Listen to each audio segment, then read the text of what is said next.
The glittering facade of modern celebrity often masks a much darker, far more insidious reality that operates just beneath the surface of public consciousness. For decades, the global public has been captivated by the grand spectacles of tradition, royalty, and elite status, consuming stories of romance and duty with an insatiable appetite.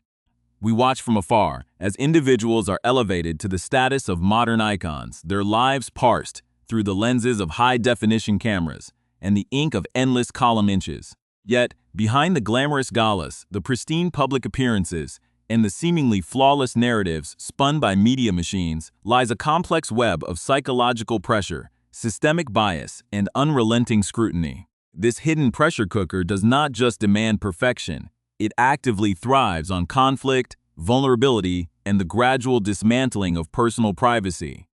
The boundary between public service and personal survival becomes dangerously blurred, leaving those within the gilded cage to navigate an environment where every smile is analyzed, every gesture is critiqued, and every silence is filled with speculation. It is an environment that tests the absolute limits of human endurance, forcing a profound re-examination of what it truly costs to live a life under the magnifying glass of global attention, to truly understand the modern landscape of public perception and media influence. One must look at how quickly a narrative can be constructed, packaged, and sold to millions of viewers worldwide. In the digital age, its information moves at the speed of light, and the line between objective reporting and targeted character commentary has entirely vanished. Audiences are bombarded daily with headlines designed not to inform, but to provoke a visceral emotional reaction, pulling readers into a cycle of outrage, judgment, and collective obsession. This phenomenon is not accidental. It is a highly sophisticated industry that relies on the constant creation of heroes and villains to maintain engagement. When a new figure enters this arena, particularly someone from an entirely different background, the established machinery undergoes a profound shift, oscillating between intense fascination and deep-seated resistance. The initial fairy tale romance that captures the collective imaginations slowly gives way to a more critical, microscopic examination, where differences are magnified and traditions are weaponized. This subtle yet relentless shift in tone sets the stage for an unprecedented confrontation between traditional institutions, media empires, and the individuals who find themselves caught squarely in the crosshairs of global commentary. Before we dive deeper into the mechanics of this unprecedented media storm and uncover the hidden forces that shaped a global conversation, take a moment to subscribe to the channel, turn on notifications, and join our community as we unravel the complex layers of modern public narratives. As this intricate story began to unfold on the world's stage, the sheer volume of public commentary reached a fever pitch, creating a digital echo chamber of unprecedented proportions. Every single public appearance, choice of attire, and spoken word became fodder for an ongoing, highly polarized debate that spanned continents. For those living at the epicenter of this storm, the daily experience shifted from navigating royal responsibilities to surviving a continuous onslaught of public and private judgment.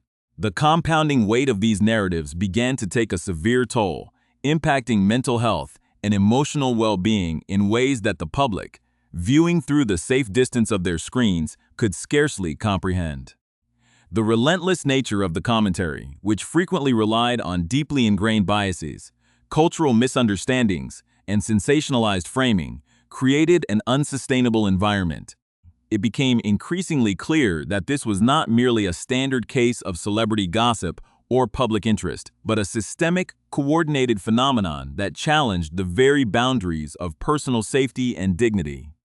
The pressure grew so immense that it ultimately forced a monumental reassessment of future roles, leading to a historic decision that would shock the international community and forever alter the dynamics between traditional authority, modern celebrity, and the power of the global media apparatus. The shockwaves of that definitive choice resonated through every major news outlet and social media platform, igniting a frenzy of analysis and opinion that lasted for months. As the dust began to settle on the initial announcement, the media did not retreat. Instead, it refocused its energy on analyzing the fallout, searching for a singular narrative to explain a deeply complex personal and institutional division. It was during this period of intense transition that a specific linguistic phenomenon began to take root in the public lexicon, a clever combination of words designed to neatly summarize an incredibly nuanced and painful separation. This phrase quickly transitioned from obscure internet threads into mainstream headlines, becoming a ubiquitous shorthand for the entire event. It was printed on the front pages of international newspapers, discussed ad nauseum by television commentators, and integrated into the daily vocabulary of millions. However, beneath the surface of this seemingly catchy media catchphrase lay a much more troubling undercurrent. The term itself, while widely adopted, carried a distinct, targeted weight that seemed to deliberately place the entirety of the responsibility, scrutiny, and negativity onto a single individual, completely obscuring the shared nature of the decision and the deeper systemic issues that had driven the fracture in the first place. Years after the initial departure, as the individuals involved established a new life far removed from the immediate geographic center of the traditional media apparatus. The true origins and implications of that pervasive terminologies began to be publicly challenged. In high-profile forums and digital accountability panels, the discourse shifted from passive acceptance of media narratives to an active dissection of how those narratives are manufactured. It was revealed that what the public had accepted as a natural linguistic evolution of news reporting was, in reality, something far more calculated and malicious.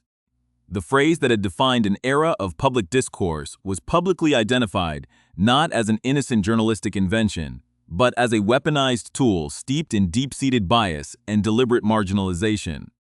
The realization that a single term could be used to distort public perception, minimize complex human experiences, and concentrate hostility on one person opened a new chapter in the ongoing struggle over media responsibility. It forced a collective confrontation with the reality of how modern communication tools can be exploited to amplify division, showing that the words chosen to describe history are often just as impactful and potentially damaging as the events themselves. The global adoption of a single, highly charged phrase to describe a deeply complex institutional departure marks a critical turning point in the relationship between modern public figures and the digital media ecosystem. As the terminology solidified its place in international headlines and digital encyclopedias, the deeper mechanics of its creation began to surface, revealing a deliberate effort to shift blame and control public perception. While mainstream commentators frequently utilized the expression as a convenient, catchy shorthand, its linguistic structure mirrored the exact tone of a hostile, sustained campaign targeted directly at one individual. By drawing a direct parallel to massive geopolitical shifts, the phrase elevated a deeply personal family decision into a scandalous public betrayal, ensuring that the narrative remained hyper-focused on conflict and controversy. This calculated framing served to completely obscure the genuine systemic challenges that had driven the couple to seek safety and independence across the Atlantic, substituting a complex reality with the simplistic, highly sensationalized villain narrative that captured the global imagination.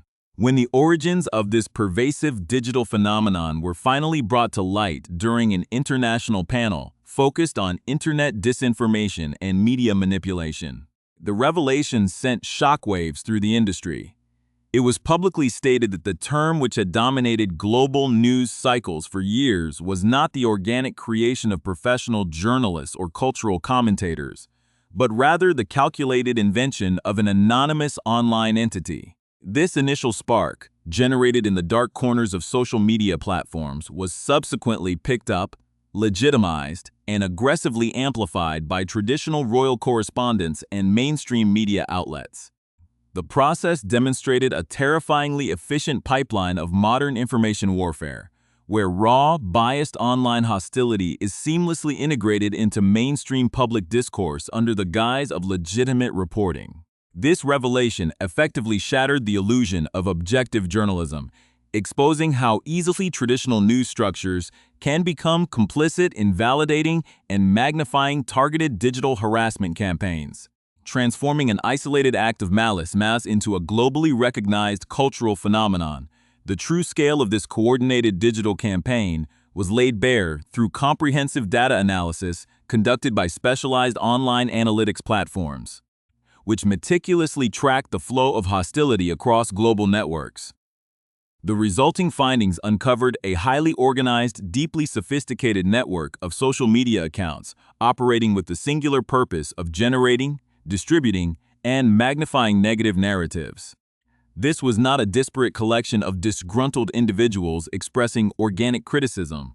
It was a concentrated, tactical effort designed to manipulate public sentiment and completely destroy a reputation. The data revealed that a remarkably small, highly active cluster of digital entities was responsible for producing an overwhelming percentage of the abusive content circulating online. By utilizing advanced algorithms and coordinated posting schedules, this group successfully created an artificial impression of widespread public animosity, effectively poisoning the digital well and forcing mainstream media outlets to continuously respond to a fabricated wave of public outrage. The most disturbing aspect of this digital phenomenon, however, was not the existence of the anonymous network itself, but the direct, documented interaction between these malicious digital entities and established members of the mainstream press. Investigative reports revealed that numerous professional journalists, particularly those embedded within traditional institutional beats, actively engaged with, shared, and legitimized the false narratives manufactured by these online sources. Instead of exercising standard journalistic verification and ethical distance, these media professionals acted as an amplification mechanism, taking unverified rumors, highly biased commentary, and outright fabrications from digital platforms and repackaging them as a verified truth for consumption by the general public. This symbiotic relationship between anonymous internet entities and the traditional press corps highlighted a catastrophic breakdown in journalistic integrity, showing how the line between objective investigative reporting and malicious internet gossip has been completely erased in the pursuit of high engagement, clicks, and advertising revenue. As these manufactured narratives were continuously fed into the media machine, they grew exponentially, creating a feedback loop that made it virtually impossible for the public to discern fact from fiction. The constant repetition of specific phrases and hostile angles served to deeply embed a highly distorted version of events into the collective consciousness, creating an environment where any attempt to present an alternative perspective or defend personal dignity was immediately dismissed as defensive or uncooperative. For the individuals living through this sustained digital onslaught, the psychological and emotional impact was profound, as they were forced to witness their real lives, intentions, and characters completely rewritten by a faceless, global apparatus. The realization that the very machinery responsible for keeping the public informed was actively participating in a coordinated effort to distort reality forced a definitive confrontation, setting the stage for a broader, much more significant battle over the ethics of digital communication, the responsibility of the press, and the ultimate cost of survival in the modern digital age. The long-term consequences of this systemic digital onslaught extend far beyond the immediate emotional and psychological toll on the individuals involved, representing a fundamental shift in how modern society views the intersection of public service, media accountability, and human dignity. When the full extent of the coordinated campaign was exposed to the public, it became undeniably clear that the relentless hostility directed at the couple was never a random byproduct of public curiosity, but a structured phenomenon that leveraged deeply entrenched societal biases. By examining the biographies and backgrounds of those caught at the center of this global media storm, the stark contrast between their actual lives and the caricatures created by the press becomes painfully obvious. The individual targeted most intensely was not a passive participant in a historical institution, but an accomplished, independently successful professional who had spent years advocating for international humanitarian causes, gender equality, and social justice long before entering the global spotlight. This extensive pre-existing background of public engagement and independent achievement was systematically minimized, ignored, or reframed by hostile media narratives as calculated ambition, exposing a profound reluctance within traditional structures to accept a modern, independent voice within their ranks.